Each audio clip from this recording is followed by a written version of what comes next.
നമസ്കാരം, മലയാളി വാർത്തയിലേക്ക് സ്വാഗതം. മേയർ KSRTC ഡ്രൈവർ തർക്കത്തിൽ ഇന്ന് ഒരു നിർണായക നീക്കം. അതായത് ആര്യ രാജേന്ദ്രന്റെ രഹസ്യമൊഴി മജിസ്ട്രേറ്റിന് മുന്നിൽ ഇന്ന് രേഖപ്പെടുത്തും.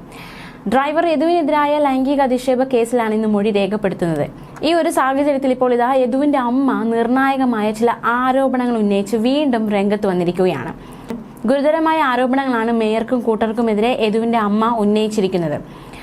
യദുവിന്റെ അമ്മയുടെ വാക്കുകൾ ഇങ്ങനെയാണ്: ആ കാറിനകത്തുണ്ടായിരുന്ന 5 പേരും മദ്യപിച്ചിരുന്നു എന്ന ആരോപണം ആണ് യദുവിന്റെ അമ്മ ഉന്നയിച്ചിരിക്കുന്നത്. അവർ ഒരു പാർട്ടി കഴിഞ്ഞു വന്ന വരവായിരുന്നുവെന്നും ഇടതുവശത്തിരുന്ന ആൾ എങ്ങനെയാണ് വലതുവശത്തിരുന്ന യദു ലൈംഗിക ചേഷ്ട കാണിച്ചു, അങ്ങനെ ചെയ്തു, അതെങ്ങനെ കണ്ടു എന്നാണ് യദുവിന്റെ അമ്മ ചോദിക്കുന്നത്. മേയർ പറയുന്നതൊന്നും നടന്ന സംഭവമല്ല. അങ്ങനെ കാണിച്ചുവെങ്കിൽ എന്തുകൊണ്ട് മേയർ മൊബൈലിൽ അത് പിടിച്ചില്ല എന്നും ഈ അമ്മ ചോദിക്കുകയാണ്. അങ്ങനെ ചെയ്തിട്ടുണ്ടെങ്കിൽ അതിന്റെ തെളിവ് കാണിക്കട്ടെ എന്നും യദുവിന്റെ അമ്മ പ്രതികരിച്ചു. തൃശ്ശൂരിൽ നിന്ന് വന്ന പയ്യനാണ്, അവൻ അത്രയും നേരം ഒന്നും കഴിച്ചിട്ടില്ല. അങ്ങനെ ഒരാളെ ഒരു ദിവസം മുഴുവൻ പോലീസ് സ്റ്റേഷനിൽ നിർത്തിയിരിക്കാൻ അവൻ കൊലക്കുറ്റമാണോ ചെയ്തതെന്നും യദുവിന്റെ അമ്മ ചോദിക്കുന്നു. അന്നൊന്നും ഈ ലൈംഗിക ചേഷ്ട കാണിച്ചു എന്ന് പറഞ്ഞിട്ടില്ല. നിന്റെ തന്തയുടെ വകയല്ല റോഡ് എന്നത് മാത്രമേ ചോദിച്ചിട്ടുള്ളൂ.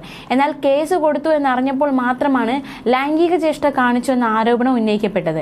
56 വയസ്സുകാരിയെ മുണ്ടുപൊക്കി കാണിച്ചുവെന്നും ലൈംഗിക ചേഷ്ട കാണിച്ചു എന്നുള്ള പരാതി തന്റെ മകനെതിരെ ഉയർത്തുകയാണ്. ഇവർക്ക് യദുവിനെതിരെ ഇത്തരത്തിലുള്ള ആരോപണമല്ലാതെ വേറൊന്നും ഉന്നയിക്കാനില്ലേ? ഇത് മാത്രമേ ഉള്ളൂ എന്നാണ് യദുവിന്റെ അമ്മ ചോദിക്കുന്നത്. യദു മദ്യപിച്ചിരുന്നു എന്ന് പറയുന്നുണ്ട്. ആശുപത്രിയിൽ പോയപ്പോൾ മദ്യപിച്ചില്ല എന്ന് തെളിഞ്ഞതാണ്. പിന്നെ എന്തിനാണ് അങ്ങനെ പറഞ്ഞത്? ആ കാറിനകത്തുള്ള എല്ലാവരും മദ്യപിച്ചിരുന്നു എന്നും ഒരു പാർട്ടി കഴിഞ്ഞു വന്നതാണെന്നുള്ള ആരോപണമാണ് ഇപ്പോൾ യദുവിന്റെ അമ്മ ഉന്നയിക്കുന്നത്. മേയർക്കും കൂട്ടർക്കുമെതിരെ ഇത്തരത്തിലൊരു ആരോപണമാണ് ഇപ്പോൾ യദുവിന്റെ അമ്മ ഉന്നയിച്ച് രംഗത്ത് വന്നിരിക്കുന്നത്. അതേസമയം ആര്യ രാജേന്ദ്രന്റെ രഹസ്യമൊഴി മജിസ്ട്രേറ്റിന് മുന്നിൽ ഇന്ന് രേഖപ്പെടുത്തും. ഡ്രൈവർ യദുവിനെതിരായ ലൈംഗിക അധിക്ഷേപ കേസിലാണ് ഇന്ന് മൊഴി രേഖപ്പെടുത്തുന്നത്. കന്റോൺമെന്റ് പോലീസ് തിരുവനന്തപുരം മജിസ്ട്രേറ്റ് കോടതിയിൽ അപേക്ഷ നൽകിയിരുന്നു. KSRTC ഡ്രൈവർ അശ്ലീലാംഗ്യം കാണിച്ചതാണ് പ്രശ്നത്തിന് തുടക്കമെന്ന് മേയർ ആര്യ രാജേന്ദ്രൻ ആരോപിച്ചിരുന്നു. ഈ വിഷയത്തിൽ പരാതി നൽകിയിരുന്നു. ഇതിന്റെ അടിസ്ഥാനത്തിലാണ് മൊഴിയെടുക്കുക എന്ന നടപടി സ്വീകരിക്കുന്നത്.